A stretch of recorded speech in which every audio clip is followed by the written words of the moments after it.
Hello everyone, welcome to my channel root to success. आज हम इस वीडियो में लेके आए हैं जो सीजी टेट में अपना पेपर 2 का जो सोशल साइंस का जो सब्जेक्ट है उसमें भी पेडागोजी आता है। उससे कुछ इंपॉर्टेंट क्वेश्चंस 25 से 26 क्वेश्चंस हम इस वीडियो में डिस्कस करने वाले हैं सोशल साइंस की पेडागोजी, तो जो कि आपके सीजी टेट के लिए भी इम्पॉर्टेंट है और आपके सी टेट के लिए भी इम्पॉर्टेंट है। आपके सी टेट के लिए भी ये यूज़फुल है। तो चलिए स्टार्ट करते हैं। तो first question, in order to promote cooperative learning in the classroom a teacher should. ठीक है, क्लास में कोऑपरेटिव लर्निंग को प्रमोट करने के लिए एक टीचर को क्या करना चाहिए? Option A, engage students in debate and discussion. B, give them individual project. C, divide the class in small groups for work. या D, provide them various sources to do the project. तो इसका सही answer है option A, engage students in debate and discussion. Next question, a self guided self disciplined thinking which attempts to reason at the highest level of quality in a fair minded way is known as। इसको क्या बोलते हैं? Critical thinking, complex thinking, intelligent thinking या abstract thinking. तो इसको बोलते हैं critical thinking.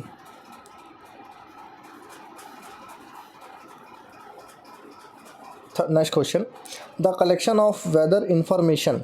ठीक है, मौसम का जो इन्फॉर्मेशन है अपने पास, वेदर रिपोर्ट है, फ्रॉम द लोकल न्यूज़पेपर से देख के, it is an example of which type of source. Newspaper में जो मौसम का जो जानकारी दिया हुआ है वो किस टाइप का सोर्स है? Primary source, secondary source, tertiary या फिर बोथ प्राइमरी एंड टर्शरी। तो ये है सेकेंडरी सोर्स ऑफ इंफॉर्मेशन या secondary source of data.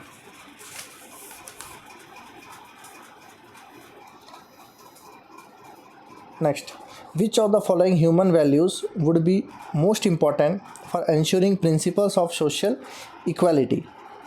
Mutual respect, efficiency, consumerism या competitiveness। तो इसका सही आंसर है म्यूचुअल रेस्पेक्ट। ठीक है, ये इसमें क्या है? ह्यूमन वैल्यूज़ है जो सबसे ज़्यादा क्या है? इम्पॉर्टेंट है।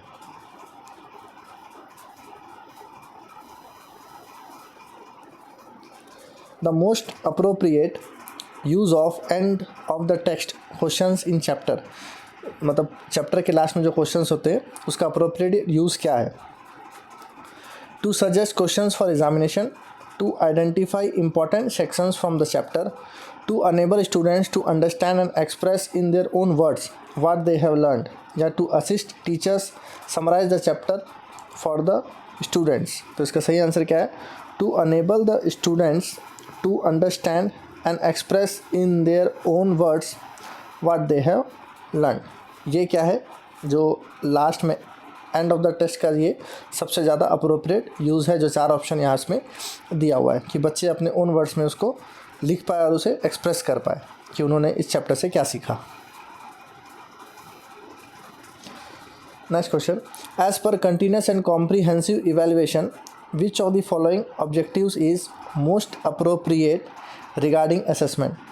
ठीक है, जो कंटिन्यूस एंड कॉम्प्रीहेंसिव इवेल्युएशन है, जो अपना जो CCE पैटर्न है, उसमें जो ऑब्जेक्टिव है, जो असेसमेंट से रिलेटेड, इसमें कौन सा सबसे ज़्यादा सही है या सटीक है? इन 4 ऑप्शन में से कौन सा ज़्यादा अप्रोप्रिएट है? To motivate students by giving marks, to encourage students to give response, to check students recall of subject content, या to compare and rank students. तो बच्चों को कभी भी कंपेयर नहीं करना है और रिकॉल भी असेसमेंट का तरीका नहीं। अपने को स्टूडेंट्स को रेस्पॉन्स देने के लिए एनकरेज करना है, to encourage students to give response. ठीक है, मार्क्स देके स्टूडेंट्स को मोटिवेट नहीं करना है। ये 4 ऑप्शन में से सबसे सही क्या? Option B, to encourage students to give response, ताकि बिना किसी डर, बिना किसी शर्म के क्लास में सबके सामने वो रेस्पॉन्ड कर सके। Next question, which of the following learning materials is most relevant to teaching of rotation of earth at class 6th level. Class 6th में अगर आपको रोटेशन ऑफ अर्थ पढ़ाना है तो कौन सा लर्निंग मटेरियल सबसे ज़्यादा यूज़फुल होगा आपके लिए? चार्ट, ग्लोब, एटलस या मैप। तो ये तो सभी लोग पढ़ाते हैं तो आपको पता ही है। आप क्या यूज़ करोगे? ग्लोब। ठीक है, उसको रोटेट करके आप बता पाओगे कि ना इस समय दिन है, इस समय रात है, या अर्थ ऐसे इस तरीके से मूव होता है। तो रोटेशन ऑफ अर्थ के लिए जो अप्रोप्रिएट टीचिंग मेथड TLM में यूज़ करोगे वो यूज़ करोगे आप globe. Next question, a teacher wants to assign a project on partition of India. ठीक है, टॉपिक है प्रोजेक्ट का partition of India based on primary sources. ठीक है, प्राइमरी सोर्सेस को यूज़ करके प्रोजेक्ट बनाने बोले हैं। टॉपिक है पार्टीशन ऑफ इंडिया। तो 4 ऑप्शन जो दिया हुआ है उसमें से कौन सा प्राइमरी सोर्स नहीं है? Which of the following is not a primary source? Autobiography, newspaper archives, oral history या नॉवेल्स। तो इसमें से जो नहीं है वो इसका सही आंसर, यानी कि सही आंसर क्या है? Option D, novels. बाकी सब प्राइमरी सोर्स है। ऑटोबायोग्राफी प्राइमरी सोर्स है, न्यूज़पेपर आर्चीव्स, ओरल हिस्ट्री, ये सब। Next, a teacher provides some criteria to students and ask them to assess their project on that base. Which of the following assessment measure has been adopted by the teacher? एक criteria set किया है और students को उसके हिसाब से उनको project दिया गया है। तो ये कौन सा असेसमेंट है? Self assessment, summative assessment, formative assessment या फिर पीयर असेसमेंट। तो ये है आपका option A, self assessment.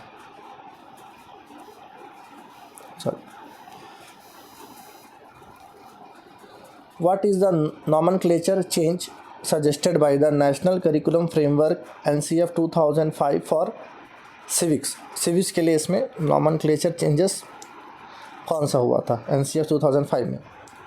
Social and political life, economics, geography, history.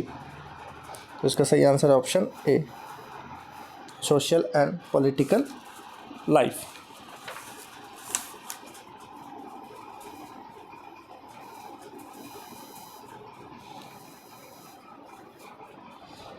Next question, in order to teach about equity which of the following would be the most suitable method? अगर आप equity पढ़ा रहे हो तो कौन सा चारों ऑप्शन में से कौन सा सबसे अच्छा सूटेबल मेथड होगा? Give a lecture, give a project, assign field work around the ideas of poverty and capitalism, highlight the constitutional provisions to promote equity. तो इसका सबसे सही आंसर बैठता है option C, to assign field work around the ideas of poverty and capitalism. Option C.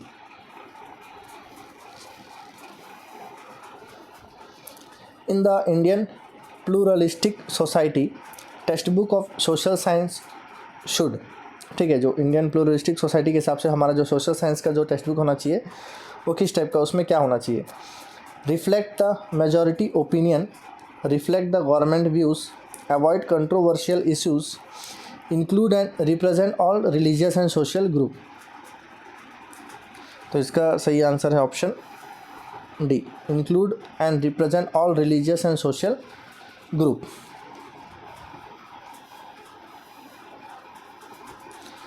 Which of the following constitutes the cultural capital of a student? Monetary and financial resources, electronic equipments available for use by a student, educational background of the family, number of places that a student has visited। तो cultural capital of a student क्या है? Educational background of a family. ठीक है, अगर student किसी अच्छे family से, जहाँ पे पढ़े लिखे फैमिली से बिलोंग करेगा तो उसका भी इंटरेस्ट पढ़ाई में रहेगा और उसके घर से क्या होगा?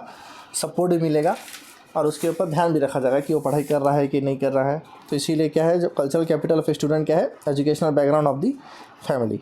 उसे घर में भी क्या है, थोड़ा सा समय मिलेगा।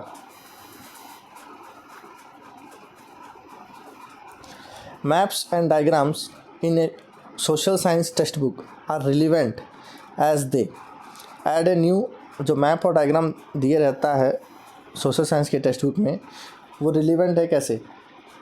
add a new dimension to a concept, clarify a concept, are made by expert या make a textbook attractive। तो मैप और डायग्राम क्यों दे रहता है? किसी भी कंसेप्ट को और क्लैरिफिकेशन देने के लिए, यानी कि इसका सही आंसर है option B, clarify a concept.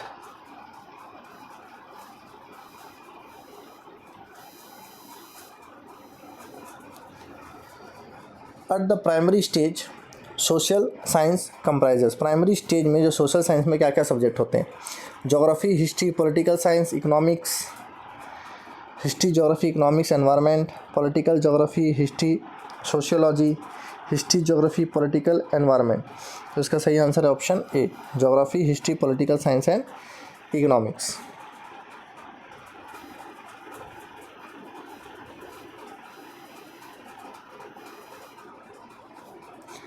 Suppose the prescribed social science textbook is difficult for the students. What will you do?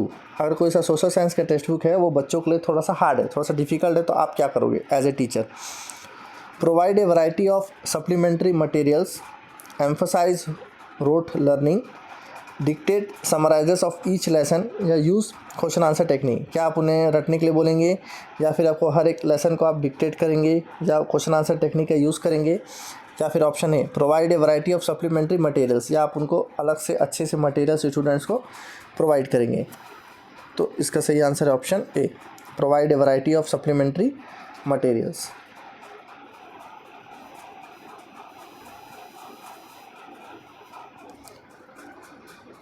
Next question, historical films are useful in social science teaching as they.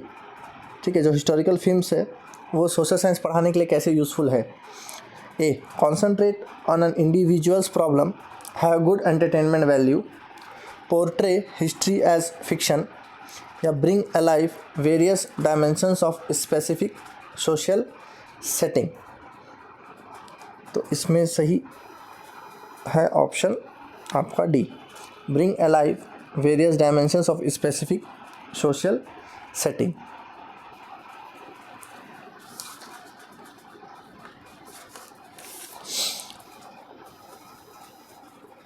Next, the views of social scientists vary the most on which of the following agents regarding their impact on the behavior and attitudes of children and adolescents।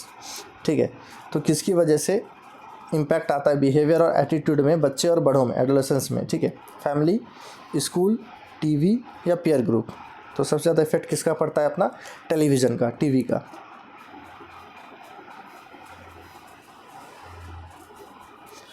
To show land use in different countries of the world, which of the following would be suitable teaching aid. अगर आपको different countries का land use बताना है students लोग को, तो आपको कौन सा टीचिंग एड आप यूज़ करोगे? Flow chart, comparative chart, timeline chart या फिर वेन डायग्राम। तो आप क्या यूज़ करोगे? कंपैरेटिव चार्ट, क्योंकि आप अलग अलग जगह के लैंड यूज़ के बारे में स्टूडेंट्स को बता रहे हो, तो आपको अलग अलग जगह के लैंड में क्या डिफरेंस है, कैसे डिफरेंस है, क्या क्या क्वालिटीज़ है, तो आप उसके लिए आपको कंपेयर करना पड़ेगा। इसलिए इसमें मोस्ट अप्रोप्रिएट है इसमें comparative chart.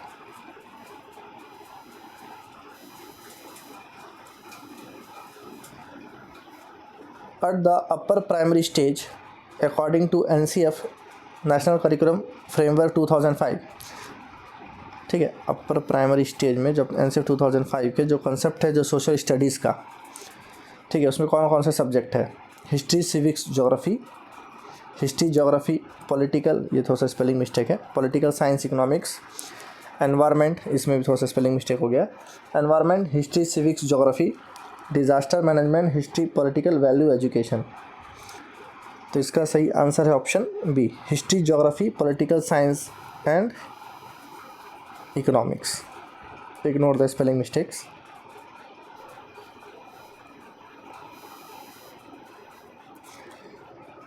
While teaching poverty, which strategy would be most appropriate? ठीक है, अगर आप poverty पढ़ा रहे हो क्लास में तो कौन सा स्ट्रेटजी सबसे ज़्यादा अच्छा है?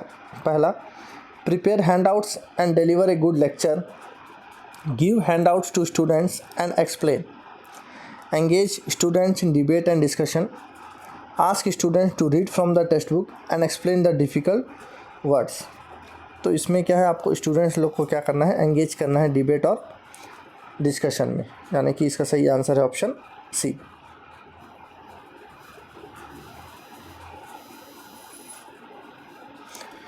In order to promote interactive environment in a social science class, which of the following approach would be the most suitable?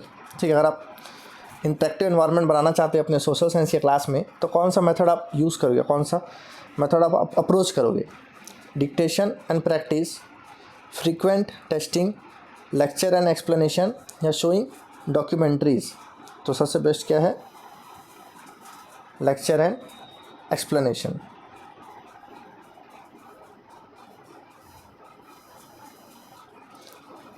Next, a trainee teacher writes one of the instructional objectives as students shall be able to describe the meaning of democracy. In which domain shall this objective fall? ठीक है, अगर एक objective है कि students को democracy का meaning लिखने आना चाहिए या डिस्क्राइब करने आना चाहिए, तो वो किस डोमेन में आएगा? सिंथेसिस, कॉम्प्रीहेंशन, एनालिसिस या फिर स्किल? तो ये किस में आएगा आपका? कॉम्प्रीहेंशन में। इसका सही answer option B.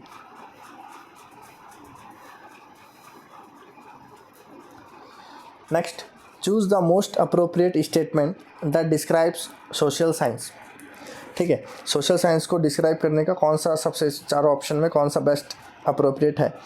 Study of individual and their achievement, study of relationship of people in a context, study of physical matter, study of space and quantity? इसका सही आंसर है option B, study of relationship of people in a context. Choose from the following the most appropriate statement that could describe the subject social and political life. It emphasizes the use of definition, it encourages rote learning, it is related to real life situation या it emphasizes on correct answer. ठीक है, तो अपना जो सबसे appropriate statement है जो कि सोशल और पॉलिटिकल लाइफ सब्जेक्ट को डिस्क्राइब करेगा, चारों ऑप्शन में सबसे बेस्ट क्या है आपका? Option C, it is related to the real life situation. इस वीडियो का last question, maps, coins and timelines, ठीक है, are most suitable for teaching. Map, coins और टाइमलाइन से कौन सा सब्जेक्ट पढ़ाने में सबसे ज़्यादा आसानी होता है या कौन सा सब्जेक्ट पढ़ाने में सबसे ज़्यादा यूज़ होता है? Economics, political and social life, history या सोशोलॉजी? सबको पता ही है, हिस्ट्री पढ़ाते समय आपको मैप्स, कॉइन्स और टाइमलाइंस सबकी आपको ज़रूरत पड़ेगी as a teaching aid. Hope ये वीडियो आप लोगों के लिए यूज़फुल होगा। तो जिन लोगों ने अब तक मेरे चैनल को सब्सक्राइब नहीं किया, जल्द से सब्सक्राइब कर लीजिए, चैनल वीडियो को लाइक कीजिए, अपने फ्रेंड्स जिन लोगों जो आपके सोशल साइंस सब्जेक्ट वाले उनके साथ शेयर कीजिए, और वीडियो अच्छा लगा हुआ तो ज़रूर कमेंट कीजिए। CGTET, CTET दोनों के लिए ही ये वीडियो इंपॉर्टेंट है। इसमें पेडागोजी के और भी वीडियोज़ हम लेके आएंगे इस वीडियो में। तो जिन लोगों ने अब तक सब्सक्राइब नहीं किया, जल्द से जल्द अपने मेरे चैनल को सब्सक्राइब कर लीजिए। Thank you.